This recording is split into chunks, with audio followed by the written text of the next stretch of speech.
Well, with 4 of Minnesota's 8 congressional races expected to be very competitive in November, candidates are trying new ways to reach out to voters. One example that ranks as amongst the most creative, a DFL candidate for the 3rd Congressional District, Dean Phillips, has built a fish house on Lake MInnetonka where he can fish and meet and talk to potential constituents. Phillips is running for the DFL nomination to challenge Republican incumbent Eric Paulson. While Paulson has handily won re-election in recent years, he has become the target of protests for what critics say is his failure to hold in-person town hall meetings.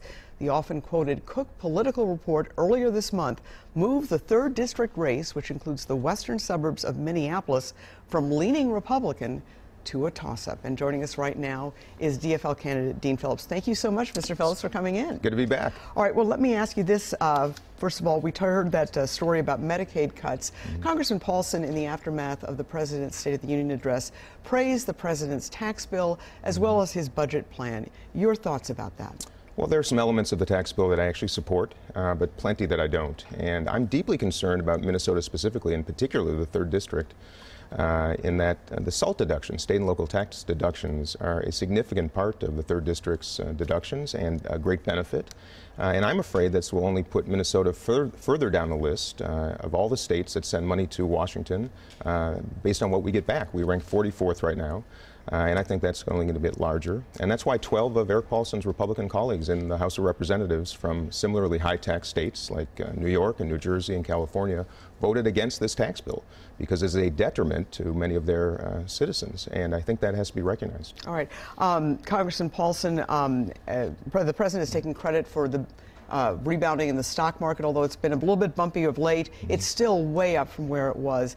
Doesn't President Trump and Congressman Paulson, who supported a lot of his economic policies, deserve some credit for that increase, which has affected a lot of people's 401ks and other investments? Well, as the economy is not about this week or this month, it's about years. And I think we're seeing some benefits of the Obama administration, and I think there are some elements, again, of this tax bill that have provided a boost, certainly to the stock market and to the economy. And at the end of the day, like everybody else, I want to see everybody do better. And there are elements of this bill that will help some. I'm afraid, though, much of that accrues to the wealthiest in this country. My past experience would indicate that that's not in the best interest of everybody in this country. And I think we need some thoughtful conversation about how to do better by more people. All right. Earlier in this newscast, we saw some very passionate statements from young people in Florida who were there at the scene of that horrible shooting earlier this week. Your thoughts about gun control, what specific proposals would you support in terms of any kind of new laws to restrict access to specifically semi-automatic weapons? Sure. Well, first and foremost, I'm so tired of issuing thoughts and prayers. Thoughts and prayers don't save lives. And I'm disappointed in Congress and, frankly, our country for not protecting our children. I'm a parent like you are. This is on my mind all the time. And this week, I spent time in schools, both Minnetonka and Wayzata. I was deeply moved, but also deeply hopeful because I think we're going to witness a massive movement on the behalf of kids to affect the change that Congress is unwilling to. I issued a call to action earlier this week. I believe it's time for universal background checks, for one. I believe it's time to return to the assault weapons ban that actually was effective during the Clinton era.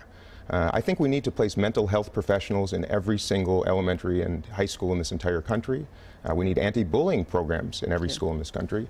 We need to repeal the Dickey Amendment so that the CDC can actually investigate and do research into why this is happening and how we can solve it. And at the end of the day, Esme, we have got to affect campaign finance reform because if we don't remove the money in politics and the influence, we will not get anything done. And it's time to act. All right.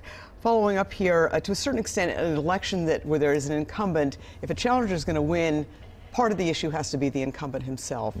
Congressman Eric Paulson handily beat a very popular state senator, Terry Bonoff, in 2016. Do you feel you're making any inroads at all, and if so, why? Absolutely. A Democrat has not been elected to the seat since 1958.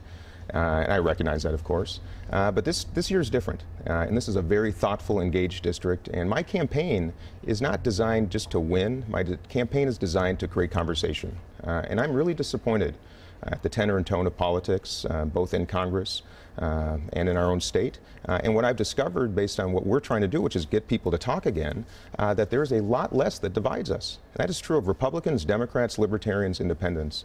And I'm on a mission to remind people of how we can do things, how we used to do things, and that's what this is all about. We are making headway, and as you just recognized, the Cook Political Report moved us from lean Republican to a toss-up, and I think it's because we're making progress, not just by preaching to the choir, if you will, to Democrats, by extending invitations to Independents and Republicans and Libertarians to join this effort, and we're making headway. All right, Dean Phillips, thank you so much for your time. Thank you. Appreciate your coming in this morning. I appreciate it.